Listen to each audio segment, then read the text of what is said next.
used to bother me. It really bothered me, Olam Haba. You know, the world to come.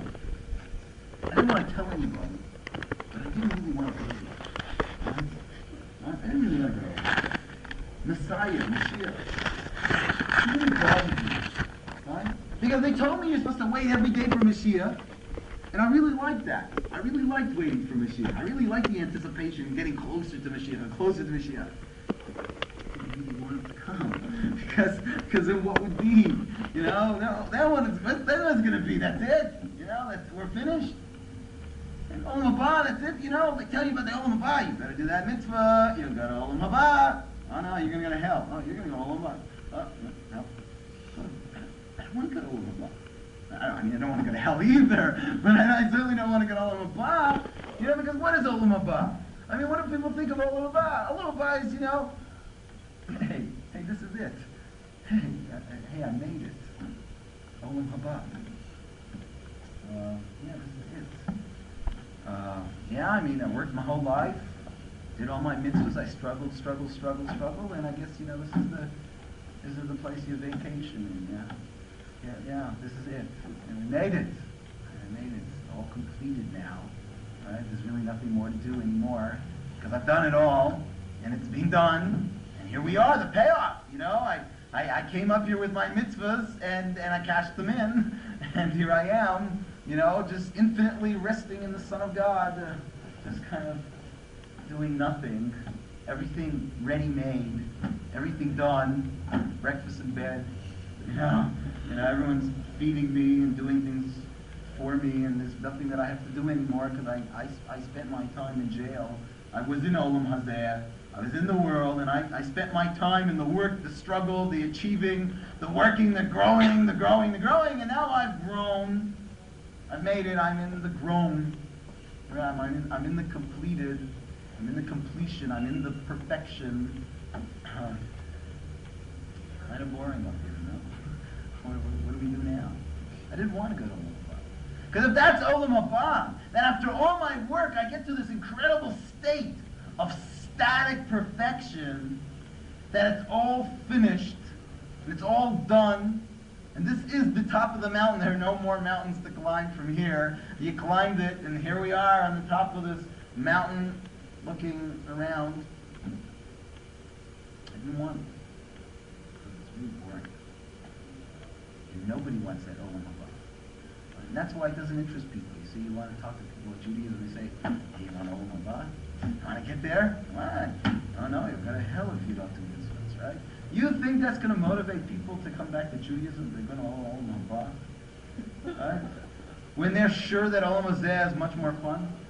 Right? That's why they don't want to go to Olam Haba. Why you think Olam Haba is attractive to them? When their soul has so much fun in Olam Hazeh, because in Olam Hazeh there's a struggle, there's a fight, there's a game to play, there's a mountain to climb, and there's a climbing, and there's a climbing, and there's a perfecting. You think he wants to get Olam Haba? Some static Bermuda? You know? That's it? Sounds good to me. Right? No. Right. You'll like it for 1 week, then you'll go crazy. 2 weeks. That's not Olam Haba. Olam Haba is, the Kabbalah says, Olam Haba means Ha'olam Haba Tamid. The world that is coming always. It's an always coming. It's an experience of always coming. Right? It's not a place of static perfection. It's not a place where you rest, meaning static. It's not a rest of being static. It's a rest of being an incredible acceptance of dynamic perfecting. Going higher and higher forever and ever.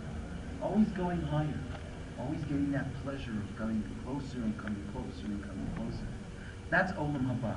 It is not static perfection. It's actually, again, dynamic perfection, but this time, I'm so clear that that is my pleasure. In this world, I make so many mistakes thinking that my real happiness is going to be in the achievement. And then I'm just burning time until I get there. And then I know it's going to take me 10 years to become a doctor, which is a burn-up like that, no pleasure, and it's chaval that I have to go through it, and if I could just fly over there and get my diploma, I do it, because there's no value in this becoming. It's only in the already being a doctor. Right? I make that mistake. I'm caught up with becoming an achieved person rather than an achieving person. Right? And because of that, I lose so much of my life. Because I forgot. I don't even know what the real pleasure is. I'm so confused. Olam Haba is an incredible realization that now you can be at rest. Because rest means now you are fully able to accept the true nature of yourself without any confusion and go with it with incredible pleasure. That's what's going on in Olam Haba. And this is what they say in the Midrash. Tzadikim, that the righteous, what are they going to do in the future? Holchim mechayil el chayil. They go from power to power, to power to power. That's really the reward. The reward isn't static. That's it. Nothing else to do. The reward is now you can accept and see the true nature of yourself and realize that you're part of God's perfect being. You are absolutely aware of that oneness, that your becoming perfect is in perfect oneness with being perfect without losing your becoming. That's the incredible oneness that we will understand. That right now we're separate. There's the being perfect and there's the becoming perfect. And I'm the becoming perfect. And then there's the other aspect of the being perfect. And in the future we'll see that they were in perfect simple oneness. Without losing my true nature becoming and without any damage of the being. And together I experience the oneness of God in His life that I am. So this is really what gives man pleasure. Right? This is really what gives man pleasure. And there's another statement that used to bother me in Judaism. And I never really understood it. This is the answer they always give you. Right? Say, want to be happy?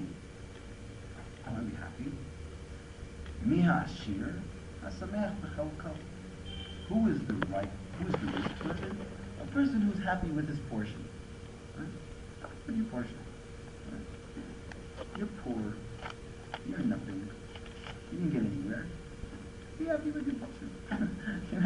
You know? I always found that to be kind of a very anti-ambitious statement. Does that mean I'm not supposed to be ambitious? Does that mean I'm not supposed to grow and kind of go for it and climb that mountain and go, strive, yearn, reach for the top? I'm not supposed to do that? I'm just being happy with my portion. You know, I started imperfect. What does it mean, be happy with my portion? Is that supposed to encourage me to be passive, to be complaint, to be content? That's not what it means. You know what your portion is? What's your portion? Your portion in God's being. And what is your portion in God's being? Becoming. That's your portion. And when you are happy with your portion and realize that's your portion, and don't mistakenly think that you're going to be happy when you've completed it, and think that there's something that you're going to waste 10 years to get to, and then when you finally get it, that's when I'll be happy. Right now I can't be happy, because happiness is in completion.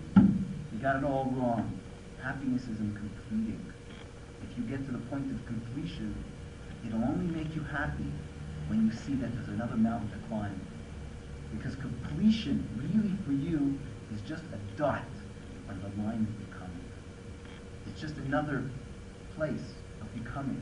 That's all really what's going on over here. You're just on an incredible climb that you see at certain points so that you can really dynamically become to it. But that's only the beginning of another becoming. And that's only a beginning to another becoming. If you wrote that play and you spent so much time writing that play, and then the time has come where they're going to do the play, and then the curtains rise and you see your play, and all of a sudden you're depressed. You're depressed because you see the play as an end, a completion. But you should see the play as the beginning to a new becoming. Right? A new becoming. And that's it. Beginning of a new becoming. So, this is the problem of living for the future. When I'm mistakenly thinking that my happiness comes in the completion and the perfection and the accomplishment, then I actually live my life for the future. I see no real value in the now, and it only becomes incidental and some kind of means to the ends of a future. When you are confused and think that your part and your portion is being perfect, static, completed, finished perfection, then you will live for some future date, some moment in history that you think will give you pleasure and the moment will pass like that? And again, damn, I'm missing. But when I understand that in the being perfection, capital B, there are two values, two aspects that exist in a perfect oneness. And what aspect am I? There's the being perfect, which is still, which is completed, which is perfect in a static, never-changing way. And then there's that ever-changing, dynamic increment of imperfect and becoming more perfect. If I realize I'm the becoming of the being, then I will know that my pleasure does not lie in some future moment of completion and perfection, but it's right now. Every moment of my life, every struggle, from high to low, from low to high, every struggle is my pleasure. That is where I get my pleasure. It's not in getting to the high, it's in going from the low to the high. And then the low itself becomes part of my perfection. And this is the problem with Yeshiva. Right? What happens with Yeshiva? They turn from, they get into it, and then they feel like, my whole past has no value. You know, I just have to throw away my past. It was something that had nothing to do with my life, and that's it. And has nothing to do with my perfection, but that was something that's unfortunate that happened, and it's gone, and now I'm the perfected. Now I'm perfected. And my past is just thrown to the junkyard. No. That is your perfection. Your opportunity to go from that low to the high. From the sin to the non-sin. That is your perfection. That is your job. That's why it says that in a place where tzaddikim, where Balei Tshuva stand, where the Baal Tshuva stands, tzaddikim gemor and yom din, that I completed. Hear what it says. Hear what it says. The place where the Baal Tshuva stands, even the completed tzaddik doesn't stand. Meaning that the Baal Tshuva somehow becomes higher than this completed tzaddik. This guy who's been fooling around, drugging around, eating Big Macs his whole life, and then 24-year-old walks into yeshiva and he starts thinking and starts changing and working and getting out, going from there to here. He somehow has earned an experience of perfection, a place in perfection, which is higher than the tzaddik who's gamur, that's finished, the finished tzaddik. How is that possible? Because that is exactly the point. It is the becoming. The reward is going from the low to the high. It's that transition point. It's that becoming. It's not being at the high, and it's not being in the low.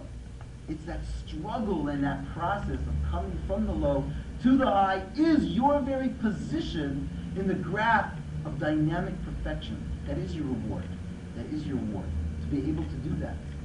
So then you'll ask me, so maybe it's worthwhile to sin, so that I can give myself more opportunity to become, right? Maybe I should actually put myself in the lowest places, and the places that give me the most struggle, so that I can really become. And it's not so crazy, because it seems that was part of what was going on in the first man's mind. What he was trying to do, he thought maybe he would do. Not so far, because it's very similar to the concept of why did King Solomon marry 400 wives? He's not supposed to. What are these people doing? You think they're just fooling around? They just have a bunch of desires and they didn't know about God? No, they know deeply, experience in their role. But there's a mistake. That although your job is the becoming from the low to the high, don't go put yourself in the low. Because who knows if you'll make it to the high. Right? And then you've done more damage. You might degress, not progress. So it's not for you to actively choose to go to the low in order to get to the high. We're already low enough. Right?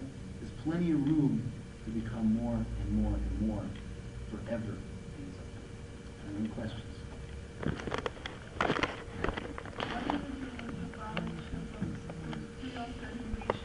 Point of perfection, and he turns around and says, well, I'm so holy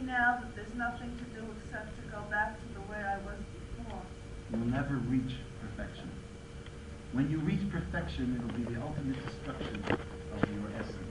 Because your essence is not to reach perfection. The type of perfection that you are is a dynamic perfection that goes on and on and on. It doesn't have an end. That is your perfection. That's where you taste perfection. What he thinks is perfect. You got notes? No, class. Any other questions? Yeah, maybe I'll send him the notes. Okay. Thanks for coming.